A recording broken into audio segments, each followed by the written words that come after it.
Allô tout le monde, je vais vous parler de diode mètre. À quoi ça sert? Je vais vous expliquer ça. À tantôt. Bon, on va commencer par la programmation. J'en ai une quarantaine de lignes. Fait que là, ici, on marque dièse include. Plus petit, liquide cristal avec un L majuscule, un C majuscule, puis I2C, un I majuscule, puis un C majuscule, point H, est plus grand. Ici, on peut aller dans ça. Vous allez dans gérer dans la bibliothèque, payer dessus, puis vous allez trouver la gestion des bibliothèques, puis vous allez marquer liquide cristal I2C, puis vous allez télécharger. Une fois que c'est fait, il va apparaître orange ici. S'il est orange, c'est parce qu'il est correct. Là, vous marquez ici liquide cristal I2C, la même affaire. Ici, vous marquez LCD, entre parenthèses, 0x27,20,4. Ça, c'est 20 colonnes et 4 rangées. Point virgule. Bit A, C, point virgule. Une signale longue, M majuscule, virgule N, point virgule. Dans Voice Setup, ben, vous marquez lcd.init, entre parenthèses, point virgule. Vous marquez ici lcd.setBacklight avec un B majuscule. Entre parenthèses ici, vous marquez 1. Lui, c'est pour faire allumer l'écran de l'écran LCD. Point virgule. Ça, c'est la fermeture de la parenthèse de setup. Ici, on va dans do loop, ou la grande parenthèse. M égale milice, un M majuscule. Milice entre parenthèses, point virgule. Si vous voulez mettre ça en micro, ben, il faut ajouter 3 zéros. Moi, je le laisse en milice. Ça dépend du monde qui veut l'avoir. Bon. Ça, c'est pour le plus de précision en micro, mais moi, je l'utilise milice. Ici, on marque pin mode avec un M majuscule. Entre parenthèses, vous marquez 8, input pull-up en majuscule. Point virgule. A égale point d'exclamation. Digital read avec un R majuscule. Entre parenthèses 8, point virgule.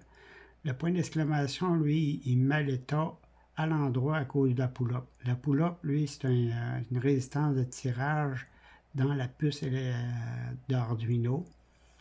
Puis lui, ben, pour le remettre à 0, il faut mettre la point d'exclamation. Fait que là, il prend l'état haut, il le met à 0. Ici, if, la condition, entre parenthèses, A égale 1, avec un S per 8 qui veut dire et. M moins N, ça c'est un M majuscule, moins N, est plus grand ou égal à 500, ou la grande parenthèse C++, point virgule, N égale M majuscule, point virgule.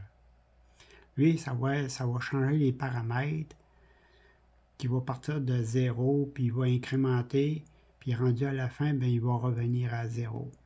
C'est un genre de paramètre qu'on fait pour changer, mettons, de tension mètre, de résistance mètre, de diode mètre, de conductance mètre, et ainsi de suite. Jusqu'après ça, bien, il revient à 0. On fait un genre de multimètre, autrement dit. Là, ici, on va commencer par la condition if, entre parenthèses, C égale 0. Entre grandes parenthèses, on marque lcd.setCursor 0,0 entre parenthèses, point virgule. 0,0, c'est ça. LCD.print, on met entre parenthèses et entre guillemets, vous marquez tension mètre numéro 1. Ferme la parenthèse. Ici, on marque if, entre parenthèses, C égale 1, ou la grande parenthèse, lcd.clear, entre parenthèses, point virgule, C égale 2, point virgule. Ferme la grande parenthèse. On fait comme copier-coller. Ici, on marque 1, 2, lui c'est 3, lui c'est 4. Puis lui, ben, vous mettez résistance mètre numéro 2 au lieu d'être tension mètre. Après ça, on tombe en bas ici, là. Vous marquez 2 barres slash, vous marquez partie de diode avec plusieurs X pour faire la ligne. Marquez ici if, entre parenthèses, C égale 4, ou la grande parenthèse. On marque pin mode, entre parenthèses, 13, output, point virgule, digital write avec un W majuscule, entre parenthèses, 13,0. Le 0 représente un lot, c'est la même affaire. Point virgule. Lui, ce qu'il va faire, il va faire un GND à la pin 13. C'est ça que ça va faire. Ici, je marque pin mode 12, input, point virgule. Ça, c'est pour les autres paramètres, pour remettre le output en input. Il faut toujours faire ça à chaque fois quand on change de paramètre. Parce que lui, le output, là, le 13, là, en bas, il faut le mettre en input à la fin. Mais je vais vous montrer ça tantôt. Ici, vous marquez pin mode, entre parenthèses, A0, input, point virgule, float, P égale analog read avec un R majuscule, entre parenthèses, A0. Un A majuscule 0 pour faire A0, point virgule. Donc, ici, on marque float, Q majuscule égale map, entre parenthèses, P, 0, 1023, 5000, 0, point virgule. Ici, vous marquez float, Q majuscule égale 5000, point virgule. Marquez float ici, P égale Q majuscule, moins Q majuscule, point virgule. Lui, ce qu'il va faire, c'est qu'il va prendre le 5000 là, il va soustraire celui-ci qui est à 5000 qui va descendre, puis vous faire le pointage. Ici, le float pp égale p divisé par 1000, point virgule, parce que lui, il va prendre ses 5000 puis il va diviser par 1000. Float ppp égale 5, point virgule. Marqué float ici, pp égale 0, point virgule. Bon, ici, vous marquez dans la condition, if, entre parenthèses, vous marquez Q majuscule est plus petit que 5000. Ici, en grande parenthèse, vous marquez PPPP égale PPP moins PP, point virgule. Lui, ce qu'il va faire, il va faire le calcul du voltage de 5 volts, puis il va baisser en virgule flottante. Ici, LCD.set curseur, 0,0, entre parenthèses, point virgule, LCD.print, entre parenthèses et entre guillemets, vous marquez diode numéro 3, point virgule. Ici, vous marquez LCD.set curseur, 0,1, point virgule. LCD.print, entre parenthèses, P,3.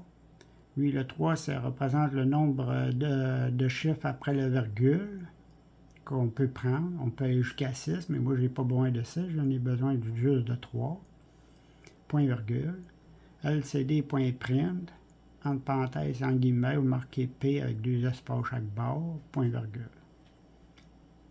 On fait ici LCD.set curseur 0,2, entre parenthèses, point virgule, LCD.print, entre parenthèses, vous marquez PPPP, virgule 3, la même affaire comme en haut ici.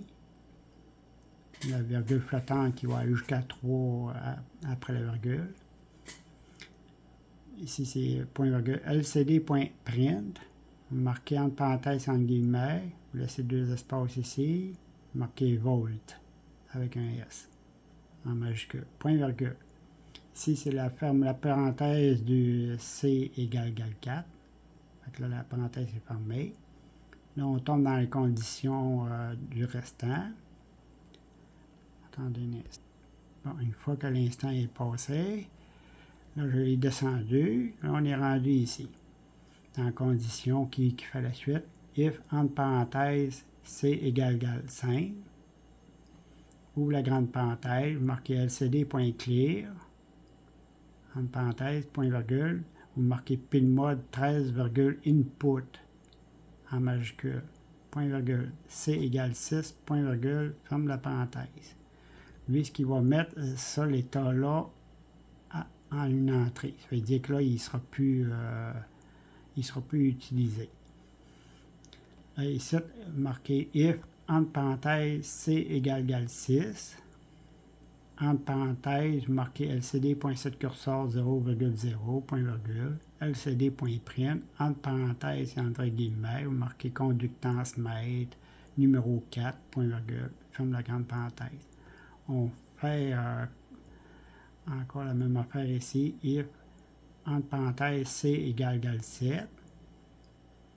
Ici, entre grande parenthèse, vous marquez lcd.clear, entre parenthèses, point virgule, C égale 8, point virgule, ferme la grande parenthèse. Là, on fait copier-coller 2 fois, même 3 fois même.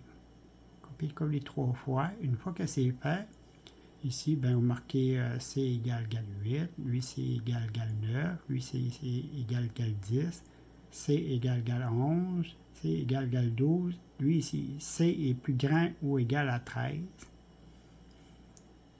Puis lui, vous marquez C égale 0 ici. Ici, il faut faire attention, là, que je t'ai rendu ici, lcd.setCursor, il était correct.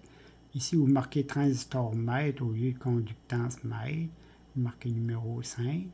Ici, vous marquez capacitance mètre. L'autre, c'est inductance mètre.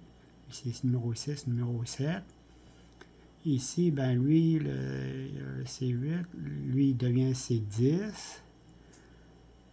Moi, j'ai mis pinmod 13 input encore, mais je n'ai pas censé de l'avoir. C égale 12, point virgule. Puis, normalement, la finition ici, là, une fois que c'est fait, ben, prenez le temps de tout inscrire ça. Une fois que c'est fait, après ça, vous marquez la dernière ici, là, c'est pour le void de l'eau. La parenthèse du void de l'eau. Une fois que c'est fait, la programmation, ben là, on va aller voir le plan de schéma de connexion. Bon, et comme on peut voir, j'ai un écran LCD I2C. Comme on peut voir, j'ai juste 4 fils. J'ai le moins ici là, le plus, le SDA et le SCL. Le SDA, il se connecte à la pin A4. Puis le SCL, il se connecte à la pin A5. Prenez les papiers et prenez des notes. Ça vaut la peine. Tu as juste 4 fils. Tu n'as pas besoin d'autres fils. Là, comme on peut voir, le SDA, il s'en va sur le A4. Le SCL, il va sur le A5. Ici, à la pin 13, vous mettez une résistance de 10 kΩ, autrement dit 10 000 ohms, sur la pin A0. Une fois que c'est fait, eh bien, vous utilisez juste le plus, puis le fil de la sonde ici. Ici, vous mettez la diode sur le positif. Et ça dépend aussi des transistors. Il faut toujours connecter le P sur le positif, le N avec le négatif. La même affaire, ça c'est pour le NPN, parce que le P c'est pour la base. Lui, c'est un négatif sur la base. Ici, là, qui va connecter avec la sonde. Ici, la sonde va connecter ici, là, il va se connecter là, il va se connecter là, ou il va se connecter là. Mais si vous inversez le transistor, mais au lieu d'être l'émetteur, il va être le collecteur. Ici, ça c'est le E, C, B. Le B, c'est pour la base. B pour la base. Collecteur, émetteur.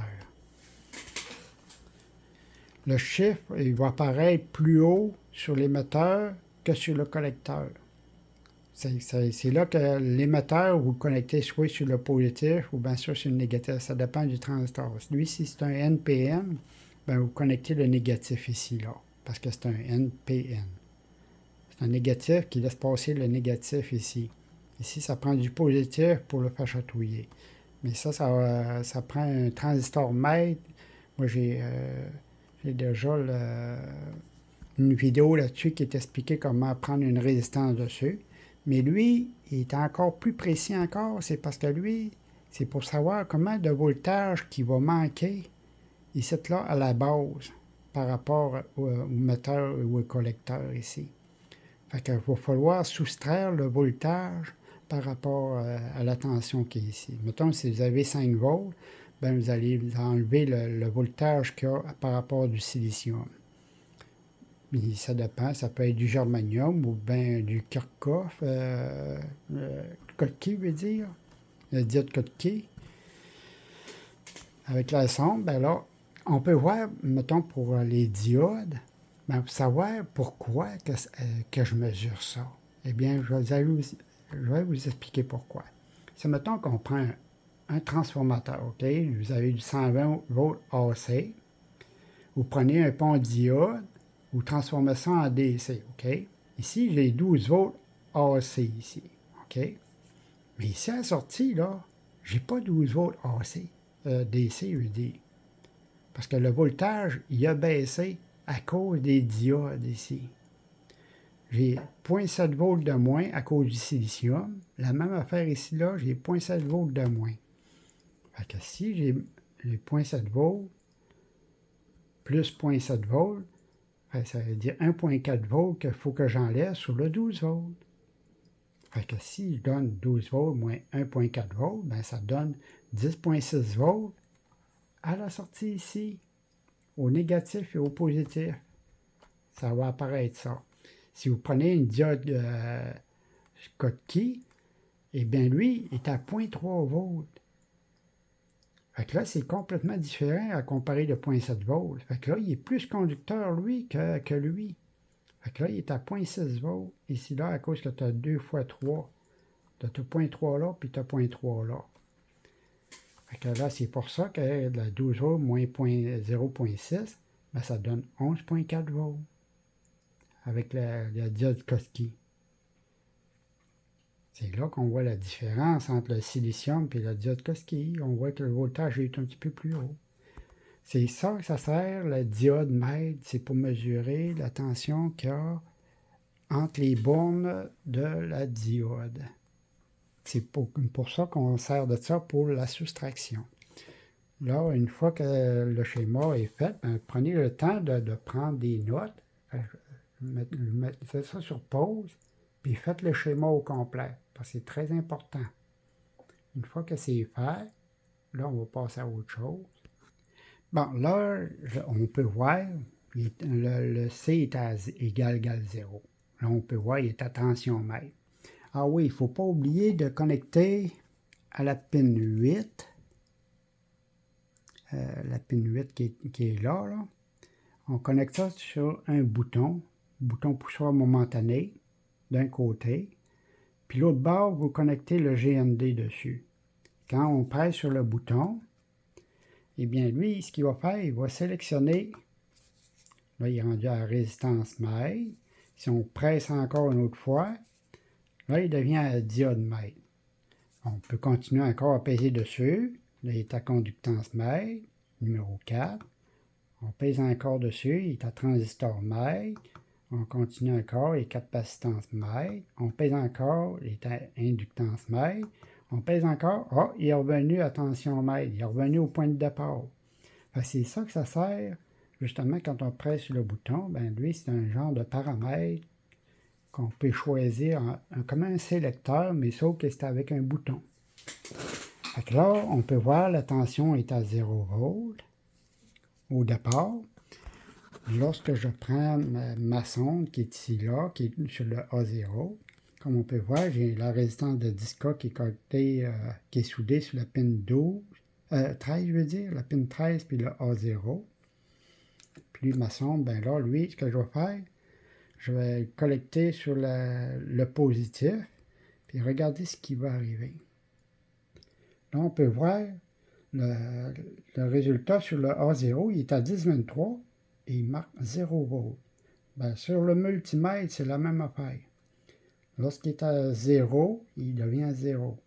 Là, la tension va être correcte. Fait que là, je vais prendre la diode Schottky, comme on peut voir, qui est ici là. Il y a un côté qui est connecté sur le positif. Puis l'autre bord, ben, je vais connecter avec la sonde. Regardez, il est à 0,255 volts.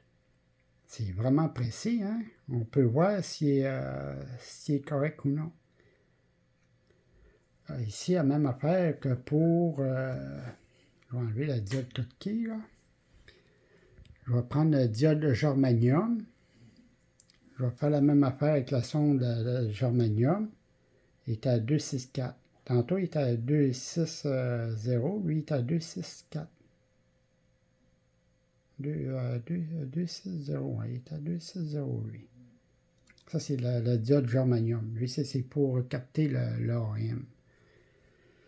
Lui, je vais prendre le transistor PNP. Là, j'ai mis l'émetteur sur le positif. Regardez bien ce que ça va faire. Je vais me connecter directement sur la base, qui est le N. On peut voir, il y a 0,7 volts, 0,43, 743 volts, 0,07. Il y a 0,7 volts de moins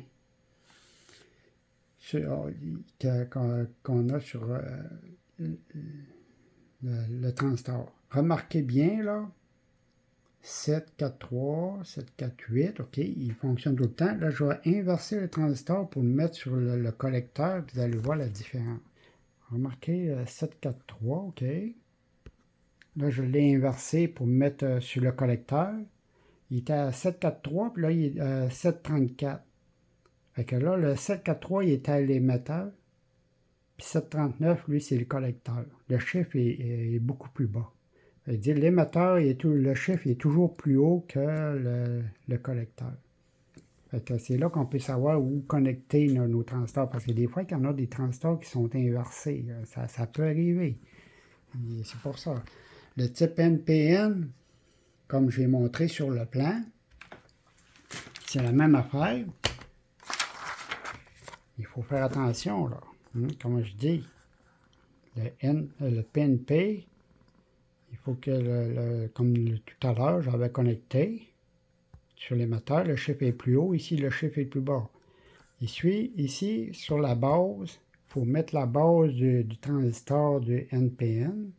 Moi, j'ai mis du marqueur blanc dessus pour identifier le NPN et le PNP, parce que sinon, on se tromperait de transistor souvent. Puis lui, il faut mettre la base sur le positif, puis vous mettez la sonde sur les deux, un d'un bord ou de l'autre, puis vous allez voir on tend la même affaire. Il y a un côté qui va être plus haut, l'émetteur, puis le collecteur, ben, le chiffre est plus bas. C'est comme ça qu'on peut voir s'il est fonctionnel ou non. Si vous voyez que les chiffres sont exactement différents, puis c'est bien correct, ça veut dire que le transistor est en fonction. Mais si vous voyez qu'il y a un 0 dessus, ben c'est parce que le transistor il est sauté. C'est ça que ça sert le diode-mètre. On peut savoir s'il est brisé ou non. C'est pour ça que ça fait. Ça sert à ça. Fait que je vous laisse pour le bricolage de votre futur projet. Et à la prochaine.